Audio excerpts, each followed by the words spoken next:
আগামীকাল 24শে সেপ্টেম্বর 2025-এর জন্য মার্কেট বিশ্লেষণ। প্রথমে দেখব ডিএসসিএক্স। ডিএসসিএক্স আজ 10 পয়েন্ট প্লাস, 467 কোটি টার্নওভার। এর মধ্যে ছিল 18 কোটি block market transaction. RSI 40, intraday totally negative. আমরা আজকে ডাটা অ্যানালাইসিস করি, সেক্ষেত্রে দেখা যাবে যে 10 ইন্ডেক্স প্লাস ছাড়া আর সব কিছুই মার্কেটের জন্য নেগেটিভ।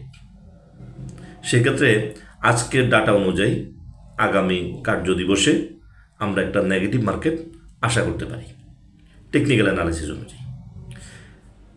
এখন আমরা দেখব যে গতকালকে 544 কোটি টার্নওভার ছিল, তার মধ্যে ব্লক মার্কেট ট্রানজাকশন ছিল 20 কোটি। আজকে 467 কোটি টার্নওভার, এর মধ্যে ব্লক ট্রানজাকশন 18 কোটি। তাহলে অলমোস্ট 80 কোটি আমাদের টার্নওভার কমে গেছে, কিন্তু 10 পয়েন্ট প্লাস। এই প্লাসটাকে অতি উৎসাহিত হওয়ার কোনো কিছু নেই। এখানে আমাদের কাছে মনে হতে পারে যে এখানে বুঝি মার্কেটটা এখান থেকে বুঝি দাঁড়ায় যাবে। আমরা যদি চার্ট অ্যানালাইসিস করি, ক্যান্ডেল অ্যানালাইসিস করি, তাহলে মার্কেট এখান থেকে পজিটিভ ধারায় ফেরার মতো 1% টেকনিক্যাল অ্যানালাইসিস অনুযায়ী সে পজিটিভ ধারায় যাওয়ার মতো কোনো ইকুয়েশন ক্রিয়েট করে নেই। অর্থাৎ চার্টের পজিশন, ক্যান্ডেলের পজিশন সব কিছুই ডাউন ট্রেন্ড, শুধুমাত্র 10 পয়েন্ট প্লাস এটাই মার্কেট। এখন যদি আগামী কার্যদিবসে মার্কেট বেড়ে যায়, মার্কেট যদি মনে করে আগামী কার্যদিবসে 1000 কোটি টার্নওভার হবে, সেক্ষেত্রে কোনো টেকনিক্যাল অ্যানালাইসিস এটাকে আটকে রাখতে পারবে না। তো আমরা চাই যেটা হলো যে মার্কেট টার্নওভারটা বাড়ুক। আমাদের এখানে সবচেয়ে বেশি ইম্পর্টেন্ট যে ব্যাপারটা, সেটা হলো যে মার্কেটে ক্যাশ ফ্রি করে রাখাটা। ক্যাশ ফ্রি করে রাখাটা অনেকে এটাকে নেগেটিভ হিসেবে দেখে। ক্যাশ ফ্রি করে রাখাটা মার্কেটের জন্য সবচেয়ে বেশি পজিটিভ। আমরা যদি পজিটিভ ইন্ডেক্সে আমরা যদি প্রফিট টেক করি, সেক্ষেত্রে মার্কেটে প্রচুর পরিমাণ বায়ার থাকে। এই বায়ারের মধ্যে যখন আমরা শেয়ারটা প্রফিট টেক করে ফেলবো, তখন মার্কেটের উপর যে একটা সেল প্রেশার যাবে সেটা মার্কেট বুঝবে না। এবং আমার যখন এই ক্যাশ ফ্রি হয়ে গেল, এই ক্যাশ ফ্রিটা এত গুরুত্বপূর্ণ জিনিস, এত বড় হাতিয়ার মার্কেটের জন্য, যেটা হলো যে পরবর্তীতে যখন মার্কেট ডাউন ট্রেন্ডে চলে যায়, টার্নওভার কমে যায়, তখন আপনি বায়ার হিসাবে মার্কেটে আপনি সাপোর্ট দিতে পারবেন। এখন কি করছে? এখন যেটা করা হচ্ছে, ইনভেস্টর যেটা হলো যে 1400 কোটি টার্নওভারের মধ্যে যে শেয়ারগুলো কেনা ছিল, এই শেয়ারগুলোর দাম প্রতিদিন কমছে এবং দেখা ছাড়া কোনো মার্কেটের কোনো কাজ নাই। যে প্রতিদিন ইকুইটি কমছে, পোর্টফোলিওতে মার্কেট কমছে, এটা দেখা ছাড়া আর কোনো কাজ নাই। এই যে টার্নওভারটা যেটা ব্লক হয়ে গেল মার্কেটে, এই ব্লক মার্কেটের ট্রানজাকশনটা ফিরে আনতে হলে হয়তো লস রিয়েলাইজ করতে হবে, অথবা বসে থেকে বছরখানিক পরে সে রেটে যায়, তখন আপনি এই টার্নওভারটা আবার ফিরে আসবে। সেক্ষেত্রে মার্কেটের যে ক্যাশ ফ্রি করে রাখাটা, এটা খুবই ইম্পর্টেন্ট বিষয়। সেটা হলো যে ইনভেস্টর বারবার বায়ার হিসেবে ফিরে আসতে পারবে মার্কেটে বিশাল একটা সাপোর্ট দিতে পারবে। এখানে মিনিমাম 400 থেকে 500 কোটি টাকা জেনারেল ইনভেস্টরের টাকা ব্লক হয়ে গেছে, যেটা লসের কারণে সেল করতে পারছে না। এই টাকাটা মার্কেট আর পাচ্ছে না, এখন টার্নওভার পাচ্ছে না।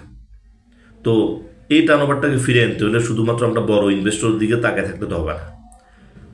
আমাদেরও তো নিজস্ব কিছু করণীয় আছে। সেটা হলো যে আমরা সবুজ ইন্ডেক্সে, যখন ইন্ডেক্স পজিটিভ থাকে, তখন প্রফিট টেক করব, যাতে মার্কেটের উপর আর্টিফিশিয়াল প্রেশার না পড়ে। মার্কেট বুঝবে না এখানে একটা সেল প্রেশার গেছে, তবেই মার্কেট এখান থেকে 10,000 ইন্ডেক্স চলে যাওয়াটাও কোনো ব্যাপার না।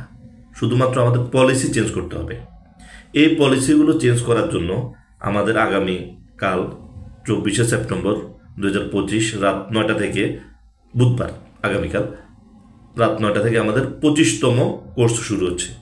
এই কোর্সের মাধ্যমে আপনি যেটা বুঝতে পারবেন, এই মার্কেটে বাংলাদেশের মার্কেট কখনো লসের মার্কেট না। এটা আপনি ক্লিয়ার হবেন। যখন এই জিনিসটা আপনি ক্লিয়ার হবেন যে মার্কেট আমাদেরকে কখনো লস দিতে চায় না, আমরা মার্কেট থেকে লস নেই, যখন এই ব্যাপারটা আপনি ক্লিয়ার হবেন, তখন আপনি মার্কেটের প্রতি যে অভিযোগ, এই অভিযোগ আর কখনো করবেন না। এবং মার্কেটের প্রতি যে একটা আস্থা, এটা বেড়ে যাবে অনেক গুণে। কারণ আপনার ভুল ট্রেডিংয়ের কারণে আমাদের মার্কেটটা আপনি লস করছেন, মার্কেটটা বারবার হোঁচট খায়। আপনার যদি পলিসি চেঞ্জ হয়, আপনি ডেফিনেটলি এই মার্কেটে আপনি একটা ভালো পজিশনে চলে যেতে পারবেন এবং সাথে মার্কেটটাকে একটা ভালো পজিশনে নিয়ে যেতে পারবেন।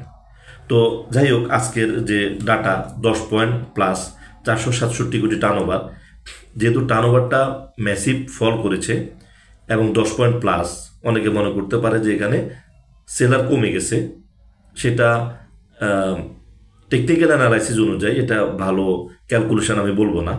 সেক্ষেত্রে আমাদেরকে এখানে আরও ওয়েট করতে হবে, যেটা হলো যে মার্কেটে তার পজিটিভ ধারায় ফিরে আসার জন্য আরও কিছু ক্রাইটেরিয়া যদি সে ফিল আপ করে, দেন আমরা বলতে পারবো যে মার্কেট এবার হয়তো পজিটিভ ধারায় ফিরবে। তবে আজকের ডাটা অনুযায়ী, টেকনিক্যাল অ্যানালাইসিস অনুযায়ী আগামী কার্যদিবসে আমরা একটা নেগেটিভ মার্কেট আশা করতে পারি। এখানে কোনো কোনো শেয়ারের হিউজ ভলিউম হবে, কোনো কোনো শেয়ারের প্রাইস হবে বাড়বে, কারণ জিরো গেইনে তো থাকে না। এটাকে আপনি মানে লোভে পড়বেন না এখানে, কারণ এখানেও যদি আপনার টাকা যদি আবার ব্লক করেন, সেক্ষেত্রে টাকা আবার ব্লক হবে। যদি লসে পড়েন, সেক্ষেত্রে মার্কেটটাকে পজিটিভ ধারায় ফিরতে দেন। যেখানে বড় ইনভেস্টররা মার্কেটের প্রতি আগ্রহী না, সেখানে আমাদের মতো ক্ষুদ্র ইনভেস্টররা মার্কেটে কেন অতি উৎসাহিত বা উৎসাহ ভাব আমরা দেখাবো? অর্থাৎ বড় ইনভেস্টররা যখন অ্যাক্টিভ হবে, আমরাও মার্কেটে বায়ার হিসেবে অ্যাক্টিভ হয়ে যাব। কারণ বড় ইনভেস্টররা মার্কেট আমাদেরকে ডাকবে যে এখন ইনভেস্টমেন্টের সময়। মার্কেট এখন বলছে যেটা আমাদেরকে এখন ইনভেস্টমেন্টের সময় না, কারণ মার্কেট যে আমাদের সাথে কথা বলে সেটা বোঝা লাগবে। তো সেক্ষেত্রে বড় ইনভেস্টররা যখন বাজারে আসবে, তখন আমি বলবো যে আমরা আবার বায়ার হিসেবে বাজারে আমরা আবার আমাদের অ্যাক্টিভিটি শুরু করব। এতে মার্কেটের পজিশন যথেষ্ট পরিমাণ ভালো হবে এবং ক্যাশ ফ্রি করে রাখাটা মার্কেটের জন্য কোনো নেগেটিভ কিছু না। যদি আপনি পজিটিভ মার্কেটে যদি অ্যাভেলেবেল বায়ার থাকা অবস্থায় যদি আপনি সেল করতে পারেন, প্রফিট রিয়েলাইজ করতে পারেন, যে সেটা মার্কেটে যদি আপনি বড় বায়ার হয়ে, যখন মার্কেটের ক্রাইসিস মোমেন্টে আপনি বায়ার হয়ে মার্কেটকে সাপোর্ট দিবেন। এখানে হয়তো আপনি বলবেন যে আমার হয়তো 10 লাখ 20 লাখ, এখানে 20 লক্ষ 15 লক্ষ ইনভেস্টর সবাই যদি এভাবে যদি মার্কেটকে সাপোর্ট দেওয়া শুরু করে, তাহলে কত 100 কোটি টাকা সাপোর্ট আসে মার্কেটে। তো আমি আশা করব যে আমার এই আলোচনাটা একদম ক্লিয়ার একটা আলোচনা, এটা আপনারা শেয়ার করবেন যাতে অন্যরা এটা বুঝতে পারে। কারণ আপনি প্রফিট নিয়েছেন 20 টাকা, মার্কেট থেকে 1 টাকা লস নিতেই পারেন। এটা মার্কেটের জন্য কোনো খারাপ কিছু বয়ে আনে না, বরং মার্কেটের স্ট্রেংথের জন্য আমাদের ক্যাশ ফ্রি থাকাটা অথবা পোর্টফোলিওতে নতুন ক্যাশ নিয়ে আসাটা খুব ইম্পর্টেন্ট ব্যাপার। এবং আপনি যদি ফান্ডামেন্টাল শেয়ার এবং কিছু কিছু ব্যাংকের শেয়ারে যদি মার্কেটে পোর্টফোলিও যদি আপনি ট্রান্সফার করতে পারেন, তবেও মার্কেট একটা ভালো পজিশনে চলে যাবে। অনেকগুলো ব্যাংক আছে যেখান থেকে এখান থেকে বাড়ার মতো তার যথেষ্ট জায়গা রয়েছে এখনও। তো আজকের আলোচনা পর্যন্ত, ধন্যবাদ।